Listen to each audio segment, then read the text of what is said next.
Hello students. So we are back with another important topic of anatomy, that is कोष्ठ, कोष्ठंग and आशय। बहुत important topic है, इसे ज़रूर करना है सब बच्चों को। तो आज के टॉपिक में हम सबसे पहले कोष्ठ को डिस्कस करेंगे, ठीक है। तो चलिए स्टार्ट करते हैं। कोष्ठ का वर्णन आचार्य चरक ने, आचार्य सुश्रुत ने, दोनों ने किया है, ठीक है। और वाग्भट ने भी किया है। तो सबसे पहले हम चरक के अनुसार देख लें कि कोष्ठ एक्चुअली है क्या। तो सबसे पहले इसको डिस्कस करने से पहले मैं आपको ये बता दूं, कोष्ठ एक्चुअली क्या है। जो हमारी बॉडी में कैविटीज़ हैं, हमारी बॉडी की जो कैविटीज़ हैं उसे हम कोष्ठ कहते हैं। Like abdominal cavity, thoracic cavity, हमारा जो पूरा एलिमेंट्री ट्रैक्ट है उसे हम कोष्ठ कहेंगे। उदर गुहा, उरो गुहा, है ना। और जो हमारा महास्त्रोत है उसे हम कोष्ठ के नाम से जानते हैं। तो सबसे पहले आचार्य चरक ने चरक सूत्र स्थान अध्याय 11 तिस्त्र एषणीय अध्याय में त्रिविध रोग मार्गों का वर्णन करते हुए कोष्ठ का वर्णन किया है। जहाँ पे तिस्त्र एषणीय अध्याय है, चैप्टर नंबर 11 है सूत्र स्थान का आचार्य चरक का, वहाँ पे 3 रोग मार्ग बताए गए हैं। बाह्य रोग मार्ग, मध्यम रोग मार्ग और अंतः रोग मार्ग। तो वहाँ पे 3 रोग मार्गों का वर्णन करते हुए कोष्ठ का वर्णन किया है अंतः रोग मार्गों में। जैसे बताया गया है, त्रयो रोग मार्गा इति शाखा मर्म अस्थि संदेह कोष्ठ च। तो ये चरक सूत्र अध्याय 11 का श्लोक है, इंपॉर्टेंट है। त्रयो रोग मार्गा इति शाखा मर्म अस्थि संदेह कोष्ठ। तो यहाँ पे 3 रोग मार्ग बताए गए हैं। एक शाखा बताई गई है, फिर दूसरा बताया गया, ये बाह्य रोग मार्ग है शाखा। दूसरा है मर्म अस्थि संदेह, ये हमारा मध्यम रोग मार्ग है। और तीसरा जो है वो हमारा कोष्ठ, ये अंतः रोग मार्ग है, ठीक है। तो ये जो अंतः रोग मार्ग है, यहाँ पर चरक ने कोष्ठ के रूप में इसका वर्णन किया है। तो हम सबसे पहले चरक का रेफरेंस देंगे, उसके बाद इसी अध्याय में आगे जाके चरक ने इसके पर्याय भी बताए हैं कि कोष्ठ को हम और क्या क्या बोलते हैं। तो पुनः फिर कोष्ठ का वर्णन किया है वहीं सेम चैप्टर नंबर 11 सूत्र स्थान चैप्टर नंबर 11 तिस्त्रेषणीय अध्याय में। कोष्ठः पुनः उच्यते महास्त्रोतः शरीर मध्य महानिम्न आम पक्वाशश्च इति।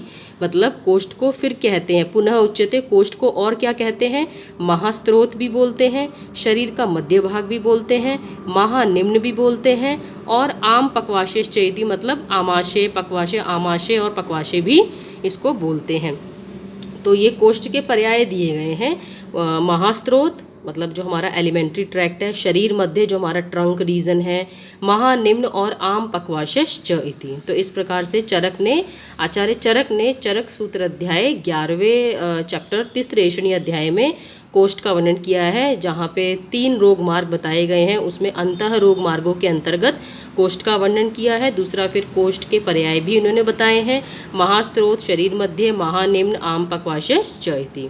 अब आचार्य सुश्रुत ने चिकित्सा स्थान का जो दूसरा अध्याय है, सद्योव्रण चिकित्सा अध्याय, वहाँ पर कोष्ठ का वर्णन किया है, ठीक है। चिकित्सा स्थान का दूसरा अध्याय है, ये बहुत ही फेमस श्लोक है, बहुत ही इंपॉर्टेंट श्लोक है, आपको बहुत जगह जगह पे काम आएगा। श्लोक इस प्रकार से है, स्थानानि आम अग्नि पक्वानाम मूत्रस्य रुधिरस्य च हृद उंडुक फुफ्फुसश्च कोष्ठ इति अभिधीयते।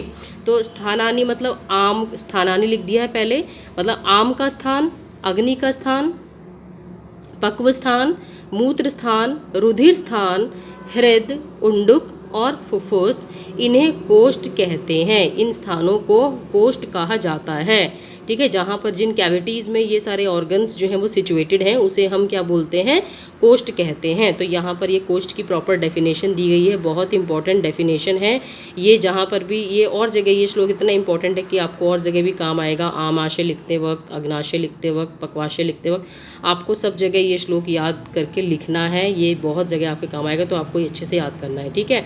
तो स्थानानि आम अग्नि पक्वानाम मूत्रस्य रुधिरस्य च हृद उंडुक फुफ्फुसश्च कोष्ठ इति अभिधीयते। मैं दोबारा बता दे रही हूँ, इस सुश्रुत का आचार्य सुश्रुत ने चिकित्सा स्थान के दूसरे अध्याय सद्योव्रण चिकित्सा अध्याय में दिया है। आम स्थान, अग्नि स्थान, पक्व स्थान, मूत्र स्थान, रुधिर स्थान, हृद, उंडुक और फुफ्फुस, इन्हें कोष्ठ कहते हैं। तो 1 2 3 4 5 6 7 हृद और उंडुक, ठीक है, और 8। तो ये इस प्रकार से इन स्थानों को जो है वो कोष्ठ कहा जाता है, ठीक है। और अष्टांग जो हृदय हैं, तो ये आचार्य चरक का हो गया, आचार्य सुश्रुत का हो गया। उसके बाद जो हमारे अष्टांग हृदय हैं उन्होंने सूत्र स्थान में इसका वर्णन किया है। आपने सूत्र स्थान में उन्होंने कोष्ठ को अंतः रोग मार्ग कहा है, अंतः मार्ग कहा गया है। तो अष्टांग हृदय सूत्र स्थान में जहाँ पर इन्होंने आशय का वर्णन किया है वहीं पर इन्होंने कोष्ठ का वर्णन किया है और कोष्ठ को अंतः मार्ग कहा गया है। वैसे भी आचार्य चरक ने भी इसको अंतः रोग मार्ग ही माना है, ऐसे ही जो वाग्भट है इन्होंने भी इसको अंतः मार्ग कहा है। ठीक है। फिर एक अभिनव शारीरम में एक इसकी डेफिनेशन दी गई है कि कोष्ठ पदेंच उदर उर्सो गुहे अन्नवाहाख्यम महास्त्रोतश्च परिगृह्यते। मतलब कोष्ठ शब्द से हम उदर गुहा, उरो गुहा, उदर उर्सो गुहे लिखा है ना, तो उदर गुहा उरो गुहा मतलब थोरेसिक कैविटी, ये उदर गुहा मतलब एब्डोमिनल कैविटी और उरो गुहा मतलब जो हमारी थोरेसिक कैविटी है। अन्नवाहक्यम मतलब हमारा जो महास्त्रोत है, एलिमेंट्री ट्रैक्ट है। ठीक है, अन्न का वहन करने वाला जो महास्त्रोत है मतलब एलिमेंट्री ट्रैक्ट है, इससे कोष्ठ शब्द लिया जाता है। तो इन्होंने और ज़्यादा क्लियर कर दिया है कि कोष्ठ शब्द जो है वो हमारी जो उदर गुहा है, उरो गुहा है, अन्न का वहन करने वाला जो हमारा महास्त्रोत है, इसका वाचक है, इससे इसको लिया जाएगा। तो मैंने जैसे कि पहले शुरुआत में ही बताया था कि कोष्ठ शब्द से हम क्या बोलते हैं, हमारी जो बॉडी की कैविटीज़ हैं लाइक एब्डोमिनल कैविटी है, उदर गुहा, थोरेसिक कैविटी है, उरो गुहा, और हमारा जो एलिमेंट्री ट्रैक्ट है वो भी एक प्रकार का गुहा ही है। तो उससे हम कोष्ठ शब्द लेते हैं। तो ये हमारा टॉपिक था कोष्ठ का, जिसमें हम कोष्ठ बताएंगे आचार्य चरक के अनुसार, आचार्य सुश्रुत के अनुसार, अष्टांग हृदय के अनुसार और अभिनव शारीर के अनुसार। ठीक है, तो ये बहुत इंपॉर्टेंट टॉपिक है पेपर पॉइंट ऑफ व्यू से, तीनों कोष्ठ, कोष्ठांग और आशय। तो आज के टॉपिक में हमने कोष्ठ कवर किया। नेक्स्ट वीडियो में मैं कोष्ठ अंग पढ़ाऊंगी आप लोगों को, तो बने रहिए मेरे साथ। नेक्स्ट वीडियो में फिर मिलते हैं, तब तक के लिए ऑल द बेस्ट।